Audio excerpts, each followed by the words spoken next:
Racism seems to be what's trending at the moment. It seems to be flooding our news feeds, and it's triggered a lot of interest, a lot of different thoughts. But yeah, it would be cool to talk about our own experiences around racism, and I don't know, does it really affect you, or what's on your heart, what's on your mind? I mean, for me, the first thing that comes to mind, not necessarily racism, it's more like identity for me, because obviously I'm brown, Samoan, Māori, but I don't speak Samoan, I don't speak Māori. I'm not I don't have huge ties to them. We weren't, we learned some of the locals in Samoan, the prayers that you do. We learned some of those, but by no means could I understand or have a conversation. But anytime I go to anywhere where it's like, I might be an extended family that's Samoan, that only speaks Samoan, they just assume that I know how to speak Samoan. Like if I meet another brown person, they know, oh, you're Samoan. And then just start speaking to me in Samoan. It's like, man, I don't know what you're saying. So it's not that they're being racist or anything. It's just like there's probably a whole generation of people like me that were born in New Zealand. We weren't born in the islands. We don't speak Samoan or Māori. And it's not that we don't want to learn about our culture and learn about where we come from, but it's like, we're just one of those ones that were only taught English. So, I mean, we're essentially Kiwis, so to speak. Yeah. And so there's this constant, like, when you go into a group of a new circle of friends, or you go to a new school, automatically, like, people have you pinned down as, oh, you must be one of those guys. Or you go to a new job, oh, you're one of those poly guys. It's like, dude, I only speak English. Like, you know what I mean? So I just found that's about it's not that people it's not that there's a problem with racism with me specifically, but there's just this sort of like identity crisis. Like, I'm brown, but really I'm white on the inside, because that's really, in terms of culture, that's all I've come to know. Right. So I've always had this little bit of a struggle here and there through high school, and in my adult life. But yeah, I mean, it doesn't mean that I can't, and people like me can't keep trying to learn about your culture, learn about your roots, your genealogy, your ancestors, and trying to create those ties. It doesn't mean you have to learn the language, although that is probably a positive. But I just thought I'll say my little 5 cents. And you guys, anything come to mind? Any hardcore experiences? Anyone in your face, kind of outright in your face kind of experiences? I don't think anyone would dare, like. Probably the worst would come from other polys. Like, it would be Probably. Yeah, I don't think anyone would have the guts to go, oi, you bonga, come up to your face or call you a coconut. Just because, yeah. Good luck. Good hands. But there's always that subtle one. I always think about institutional racism. How things are structured in a way where we're not meant to excel. But yeah, I'm trying to think. I'm still thinking. I feel like racism's sort of evolved, where maybe perhaps back in the day it was more outgoing, like people would call you names, whereas now I feel like the currency of racism is subtlety. It's all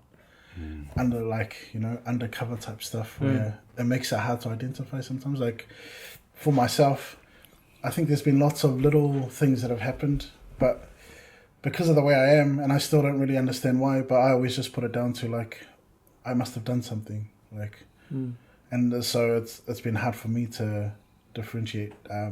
Is it because of my skin color, or is it because I look a certain way, because I look mean, or I don't know. I've always internalized that stuff and thought that something's wrong with me, kind of thing. But when you mentioned, like,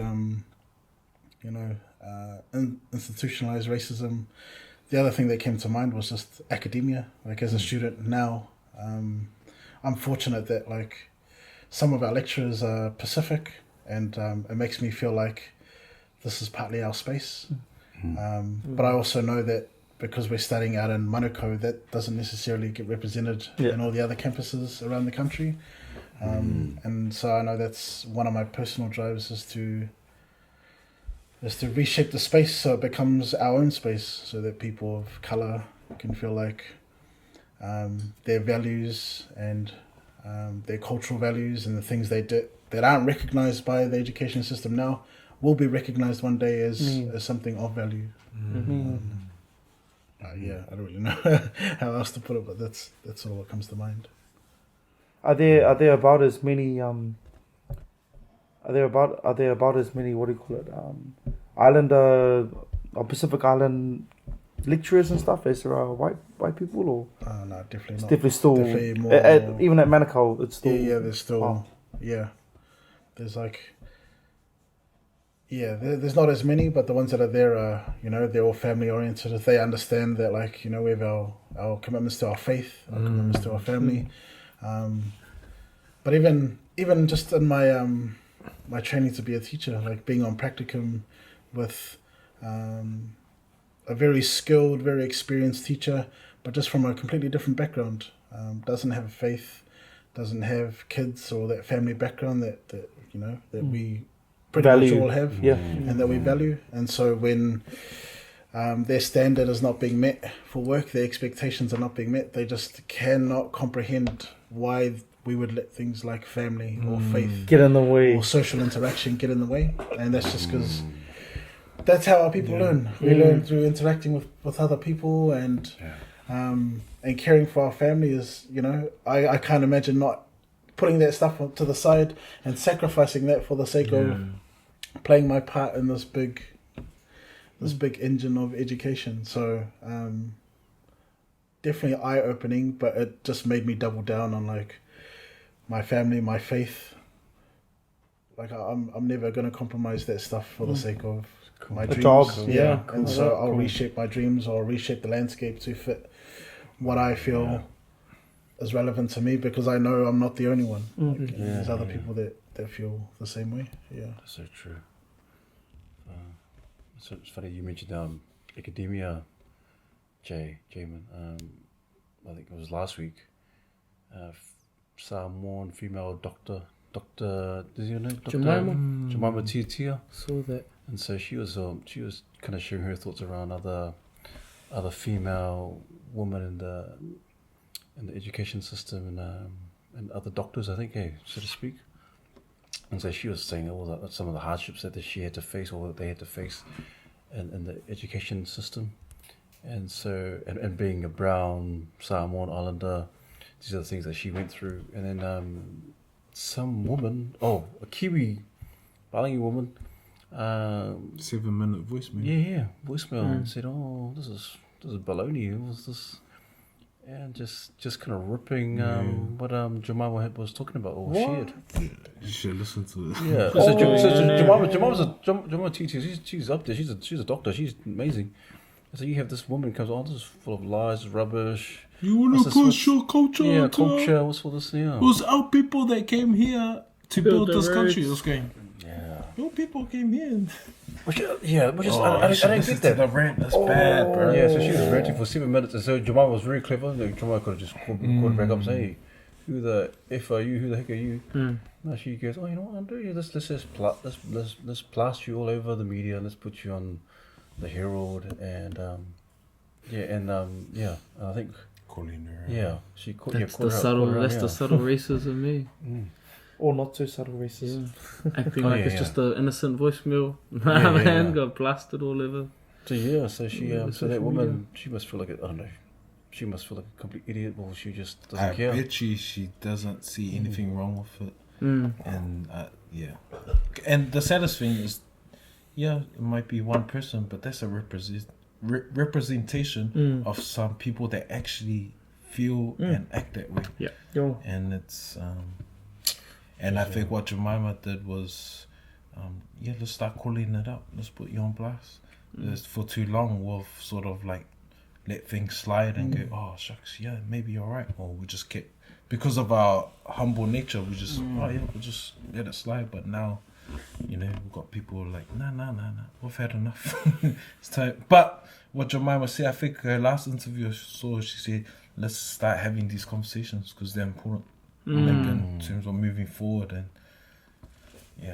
that brings up such a good point. I feel like essentially what we're doing here is important for people, because in a lot of workspaces, schools, anywhere really, you can run into these microaggressions, these little places where people, they might have power over you, or they might have authority over you. It might be a teacher or something that is, slipping some racist slurs, or doing something that's derogatory to you or discriminatory to you because of the color of your skin. And so at the very least, talking about it to someone, at least just getting it out there. She put on full blast, which is cool, but I think she's right. I think this conversation needs to be had. People need to be talking about it instead of just doing what we normally do and just push it to the side and let it slip and let it slide. I mean, the fact that the government is doing this apology is the start of something, bro. Oh, what is it? Blood. Blood. Feels blood boiling, man. The blood's boiling. Let it Charles. Let it up, man. What is this? Nah, so it's you cut it up because it's a side. It's a side thing. My mind just tangent. It's a little tangent. You just see it's a slide, and then my mind meets something else. Sorry. some professor, some doctor, Sorry. I'm going to talk on the academia as well. Like, I think I was having a discussion. It was like some stuff after school drinks, but then it was like there was this joke that didn't sit well with me because it was kind of, I can't remember the joke, but I just remember the feeling when I heard it, and then I was like replayed in my head. I was like, what did he say? But it was like what was he insinuating? What was it was just insinuating, stereotyping one of the brown kids at school, and just that kind of like just because you teach at a predominantly brown school, licenses you to make stereotypical jokes, that actually I actually put down toward our like our racist culture. jokes, make racist jokes. Yeah, but they laugh about it. Give the thing, and then I was like, yeah. Then it's like, hey, wait, run that back, and I was like, nah, that didn't sit well for me. That was an experience that I could think of like recently, and I'm just putting it out there for teachers out there to actually understand. Don't think don't make a preconception or assumption of the environment. Only speak of it if you've been into their house or come from that life. What were you gonna say? What Nash was the first one he said? Caucasian. The caucasity of the man. that's rolling on. That's a good one, man. Caucasity. But yeah. I'll get more angry if an islander had said that. Yo, those bounty ones, white on the inside, brown on the outside. If they had said that, surprise, it right? just shows they've normalized it. They're part of the system now. Yeah, they're part of the system. Yeah. But I think what I was saying before, like I think I actually didn't get like too much of the in your face racism growing up, and I think the hood kind of taught me how to act in a way to be respectful, or like I know that this white woman feels uncomfortable with me with my hoodie on, so I'm gonna greet her happily, like just teaching me little things of like mannerisms to try and break those. Like even today I was in the chemist, and then like this white lady walks past me with her son and goes, "Oh, you want dreads like that?" Like talking to me like I'm a mannequin or something. Talking about me like I'm just a thing just, over there. Yeah, that brown thing that's moving. But yeah, took it to her son, and then I was like, "Yep," and I just went along with it. I was like, "Yep, it's gonna take a long time, bro. It's gonna take like 5. This is 5 years for me." And she's like, "Oh yes, nice clean dreads." And then talking to him, and then saying something there. I was like, "Cool, I'll just leave it there. Not too much, not trying to scare her away or something, but just like that. I don't know, just having that. Why do we have that feeling of like wanting, I don't know, white people's approval or white people's validation of, oh, you're proper, you're civil, you're a civil human being, And I think the hood taught me how to be aware of that, but different spaces and different people taught me how to act in a way that is just respectful and cool, to like bridge those. You're right about trying to find little ways. commonalities. You're trying to find little ways to make it so that if they are internally racist, you're trying to make it so that they don't have to act on that, or they don't have to feel like threatened. You know, if you go on a bus and there's a lady there, she like should have like moves away from you because you're a brown guy. It's like, wow, man. Changing perspective of brown people. Yo, You know. so walking in there and smiling, say, "Hey, good morning." That could go potentially a long way. And there's Love a lot of what you said, like especially towards the end about you know, getting the approval. I just feel like all my life I've played that part of like bending the knee to try and appease, to try and make people feel safe and stuff, and it's sort of resulted in a lot of. I just feel like I've got a lot of internal anger about frustration that I have to do that in the first place, but also, like I just feel like it's left me as a shell of who the hell am I, like kind of thing. Right. Where I've bent the knee so many years that I just don't even know what's right or wrong anymore, and like. So when there are subtle acts of racism that I feel like I definitely identify them, but I put them down to, like I'm in the wrong. Like I automatically think I've done something wrong. Right. And so... It's the years of conditioning. Your mind Yeah, conditioning kind them of. to But it just feels like because of that, there's a lot of anger inside that... to the point of like I just sometimes feel like I don't have the courage to like really say what I want to say. I know it's a free, it's supposed to be a free land and you can speak your mind freely, but I just still feel like there's these unconscious chains on my mind where I still have to automatically. I'm processing. Is it like what are people gonna think? Like I'm always like at the school that I went to where there was one Polynesian teacher in the whole school. There was one male teacher in the whole school, and having to choose my words carefully when I'm speaking, when I'm greeting people, because I don't want them to feel uncomfortable. But that's something that's been conditioned in me for so long that my default is, where's the common thread? Like I should be greeting them in the way that they want to be greeted, so that it feel comfortable. And it frustrates me to hell because I want to just be able to speak my mind, but I'm stopping myself, and people will say, "Oh, it's your own fault. Like, you can do it, just do it." But in my mind, it's like I've always done it this way, and I don't know. It's not as simple as that in my head. So that's something I've always struggled with, and even now I still struggle with it. So I don't really know how to combat that. Yeah. I like that bent the knee. It's a good way to put it. It was how I voiced my frustration. I was like, man, I'm so sick of bending the bloody knee. I just feel like I'm going to have arthritis in my knees because I'm down on my knees all the time, groveling to be accepted by, in these spaces that aren't really ours. Yeah. Or they don't feel like they're ours. Yeah, hard up. That's powerful, bro. Shout for sharing that. Because, there's a tension that most of us would be walking through, and it's a journey, and I just hope that we rally around each other to sort of help navigate that space, so we're not feeling like that, so we can be us. Someone did I heard someone do a lecture before around racism, but talked about how Pacifica, we need to capitalize on our cultural competence. You say Pacifica and Maori, we're able to walk in two different worlds, in our Pacifica world and in the Parangi world. We can walk that space, but Parangi can't. They can't come into our space, and we need to like be confident and sort of capitalize on that. And when I heard that, I was going, man, I'm walking these spaces here now. They don't accept me as who I am. That's their problem.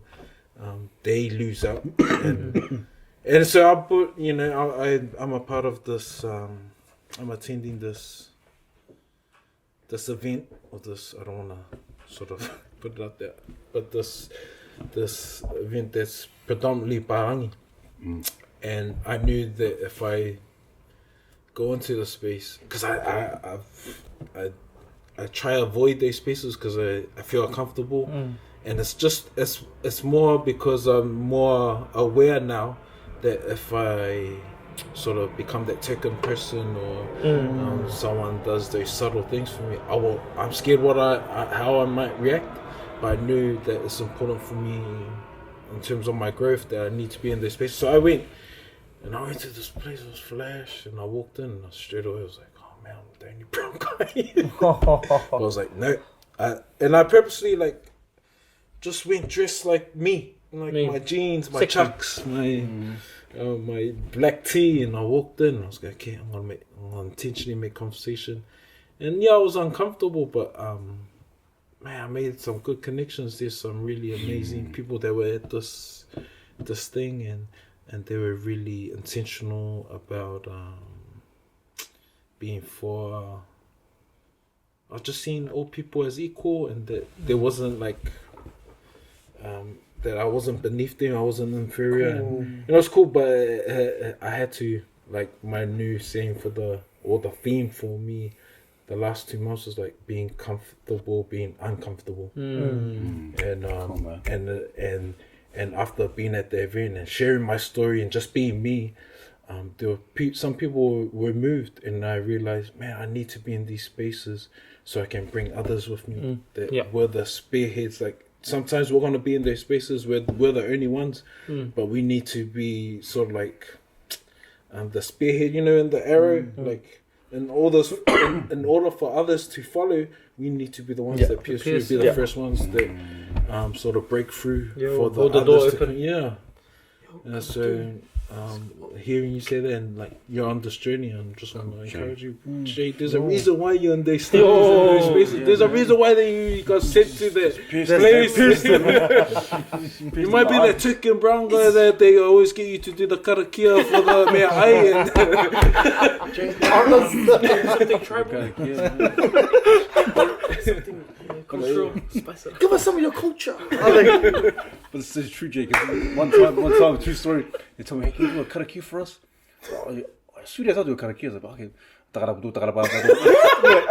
Man, thank you, brother. Back it up, I had a bunch of these other guys like, hey, say talofa, kia ora. Yo, kia ora, no, fuck off like that. And I made up this random, put up a kapa. And I just make them up, man. You have no idea what I'm talking about, man. Just go with it, man. So yeah, man. So next time, just do it, Jay. Just do anything and just. And they're like, oh, that's amazing. Man, the gift of tongues, eh?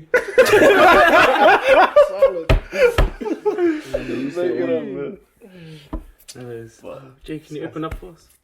Our Father who art in heaven.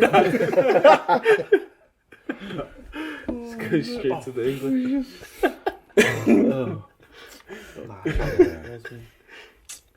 Oh man, my dad was like, honestly, he was the life of the party. He was this real boisterous, loud man, but he just, I don't know, the Kiwis or the Balangs, they loved him. He just, I don't know, he just had this way of, I don't know, maybe it was just one of those things. He just rolled with the punches, but I think he just kind of de-escalated a lot of the stuff that. And like you were saying, he just adapted and said, no, I'm proud to be Samoan, so it doesn't matter, take me as I am. So that was his attitude. Just be proud of who we are, and then don't worry about it, So yeah, and he had his fair share of being called coconut, but my dad was so good at turning it around. Yeah, coconut, yes, I know you love coconut as well, and all that kind of stuff.